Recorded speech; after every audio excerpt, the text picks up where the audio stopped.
Good afternoon, everybody. I know we were here just a couple days ago, so not much else to report from Saturday other than what we talked about. So obviously a short week, an opportunity to play a really good football team in Greenville.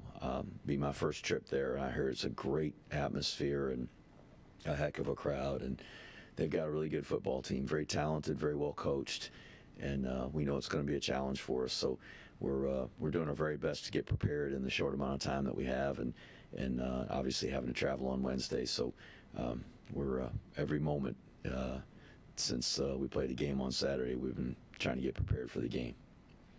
Rich, you want to start us off with questions? Jeff, what's the biggest challenges that the press league does? I think recovery is one. We played 82 snaps on offense. I think it was 82 snaps, and I believe with the field goal plays, the field goal and PATs, which that's a defensive snap.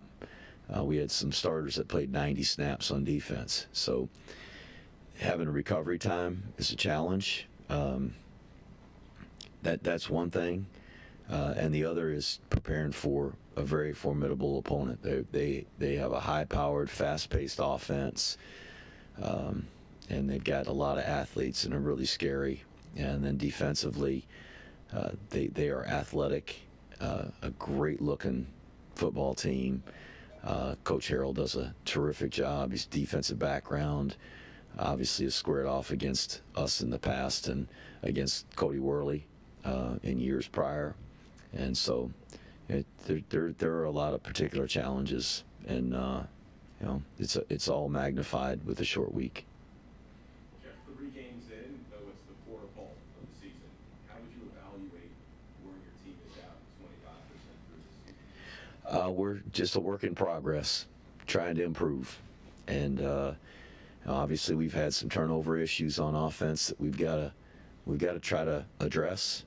It's really cost us opportunities to maybe finish off a couple of football games this year. Defensively, we did a really good job against Kansas State of being effective and tackling well, but this past game just completely the opposite. Didn't do very well with that, and so the bottom line is we gotta improve. We gotta do a better job of sustaining blocks up front on offense, getting off of blocks on defense. It starts with the guys on the line of scrimmage, and then taking care of the ball on offense, and doing a good job of tackling, getting people to the ground on defense. So there's a lot of things we need to work on and get better at. We're certainly not where I hoped we would be from a record standpoint. I think our guys are playing really hard. I think they're tough. But we've got to execute, and that's the only way to win football games is to execute. Thank you, Coach. Kevin Fallon? Jeff, just to reference what you were talking about, you guys had trouble against Tarleton. You bounced back well against Kansas State, improving all those technical aspects that you pride yourself on. It appeared to be almost a step back on Saturday. Would you agree, and what do you do about that? In some ways, we took a step back. Obviously with the turnovers, that's a huge step back. The tackling, our tackling fundamentals were really poor, and that's a step back. North Texas did a really good job of blocking our guys up front defensively on Saturday, and we got to do a much better job with that.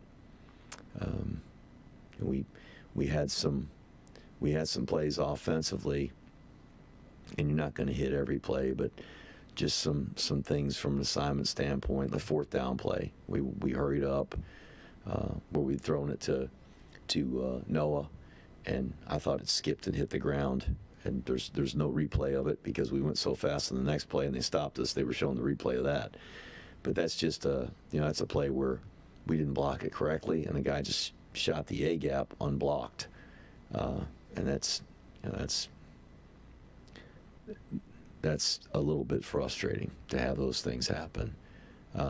So there's there's things we got to correct and things we got to get better at. It's hard to play perfect, but I feel like sometimes we are under pressure. We got to play perfect because we are playing some very talented teams and very athletic teams, big teams, and so we got to be able to execute our assignment fundamentals at a really high level, and so that's what we're going to try to work to do in the next couple of days to get ready for the East Carolina game. Jeff, do you like playing Thursday after Saturday games? Not that you have a choice. No. No. I'd much prefer to have a bye week before a Thursday game. It's nice to have the extra time to be recovered and well rested, and then obviously playing a Thursday game gives you a couple extra days for the next opponent. So that's ideal, but it's college football, and I think the trade-off is we get to play on national TV on ESPN, and it's the only game on probably at that time of the night, and so we get to showcase the program and our players, and that's certainly great for the program. Imagine having the short week has its benefits and also its detraction. Obviously, it was a very tough mental loss on Saturday, so you have little time to recover. But on the flip side, the fact that you have to get right back into it, does that help kind of make you forget what happened Saturday and just focus on the Thursday game? Oh, no, I don't know if it helps us forget. I think we always have we need to put games behind us, win or lose.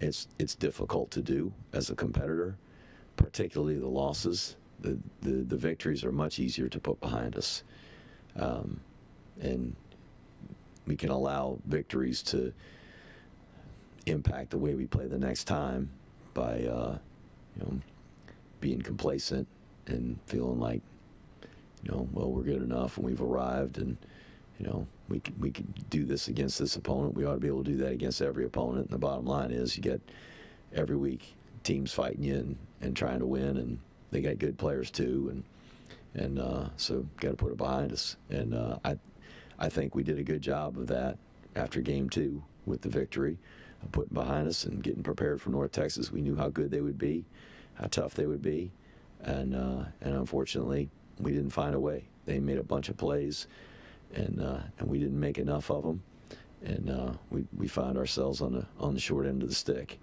and it's disappointing. It's hard. Emotionally, it's difficult. Physically, it was a really challenging game for us. Like I said, we had a lot of guys that played a lot of snaps, and it's a very hard-fought football game.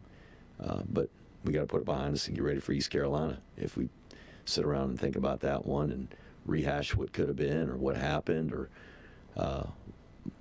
continue to watch that film, that's not going to help us get ready for East Carolina. So I think every week we really face that challenge of putting the last game behind us and get ready for the next one.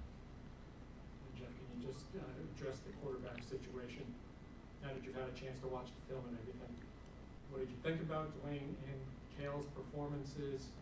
What's your thinking as of right now, heading into Thursday, as far as how you plan on using them? Obviously, Kale certainly struggled early in the game, and which is why we made the change. As well as he played against Kansas State, he came out and really struggled to take care of the ball. And the first fumble where he pitched it to Noah was an errant pitch.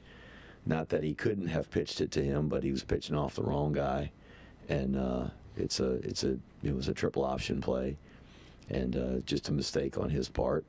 And unfortunately, we lost that one. And then the next one was a contact fumble. He's running the ball and didn't secure it. They were able to knock it away from him. And then the interception, he's trying to throw that thing in there. It was the third down play.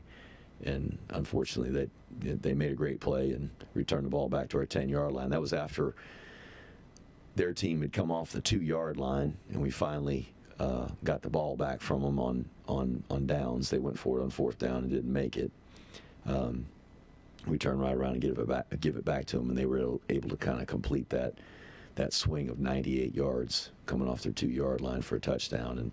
And just some unfortunate things there off of those 3 turnovers made it 21-0. And we just felt like we needed a spark, and went with Dwayne. And I thought Dwayne handled it really well. He did a really good job. He's prepared, took care of the ball, and again, unfortunately, we couldn't finish it out. But Dwayne got injured there at the end, just got a cramp, and was struggling to finish the game, and Cale had to come back in and give him credit for coming off the bench and being ready and taking over there in the overtime period. So we'll see what happens over the next couple of days. I don't have an answer on who's going to be the guy that'll take the first snap, but I'm pretty sure it'll be one of those two guys.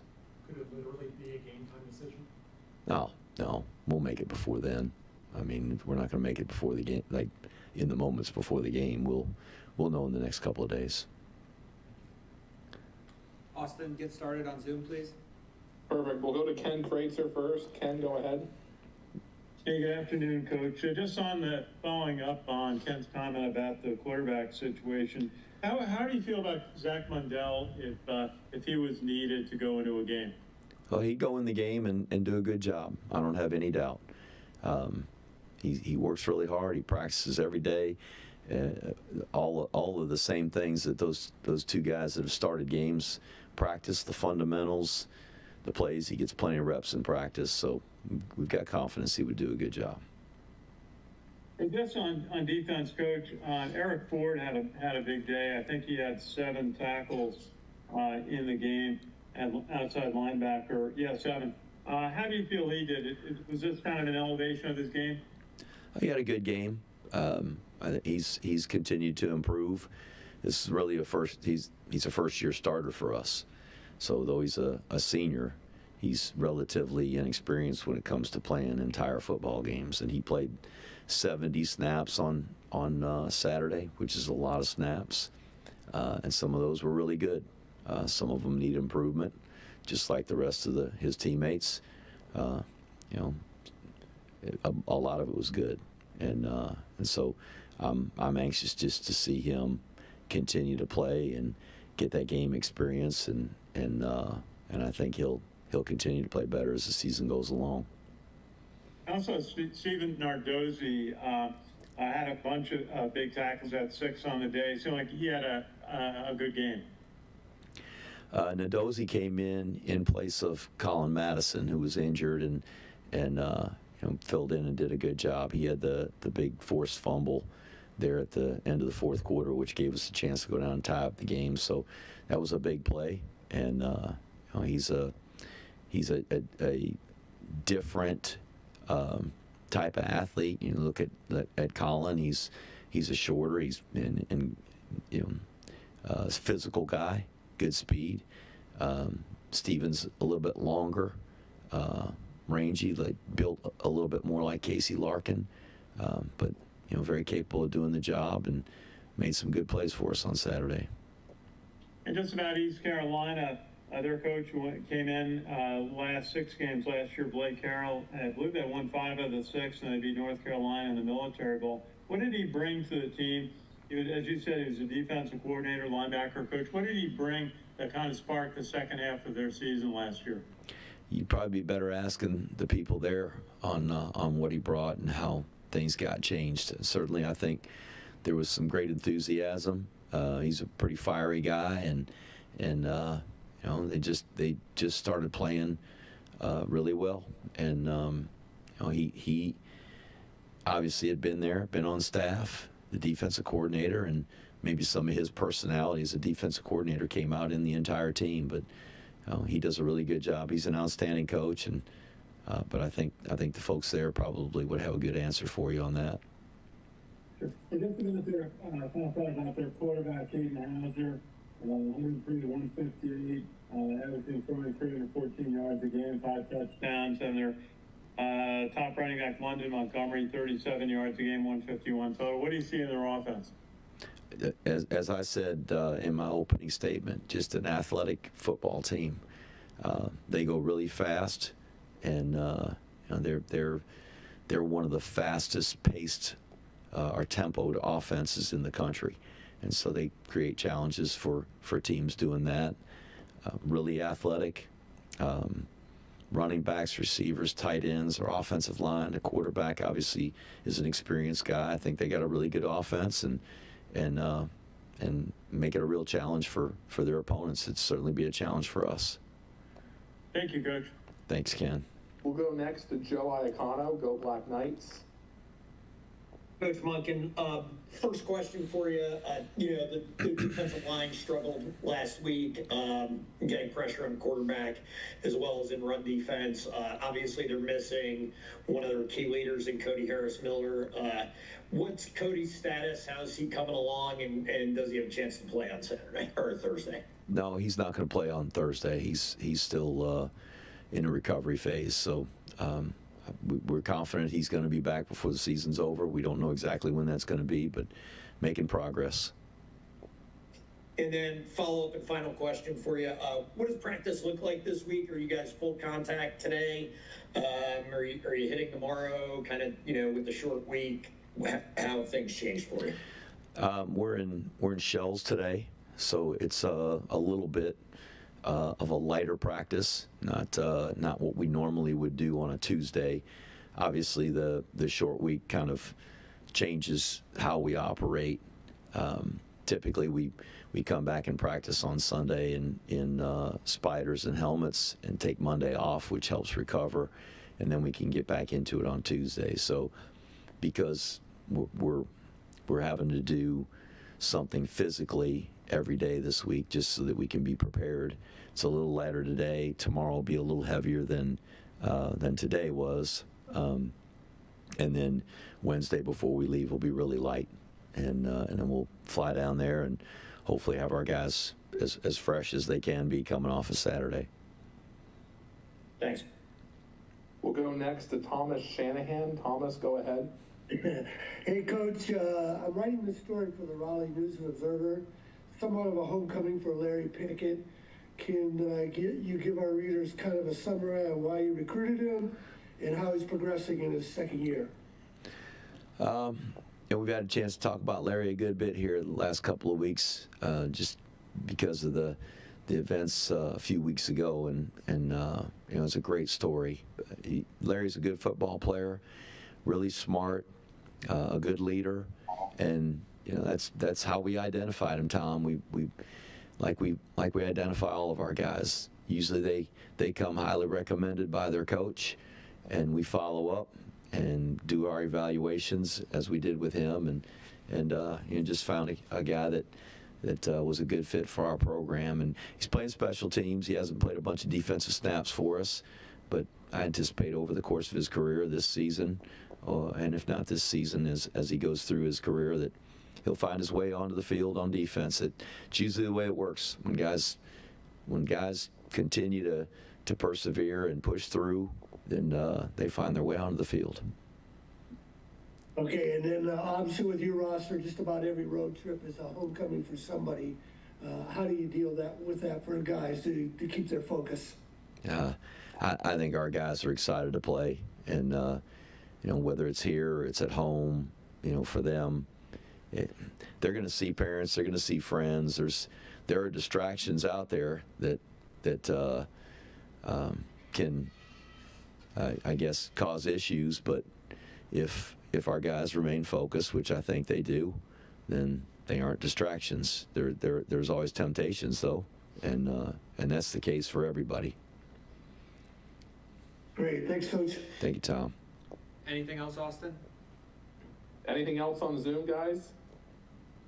I think we're good. Thanks, everybody.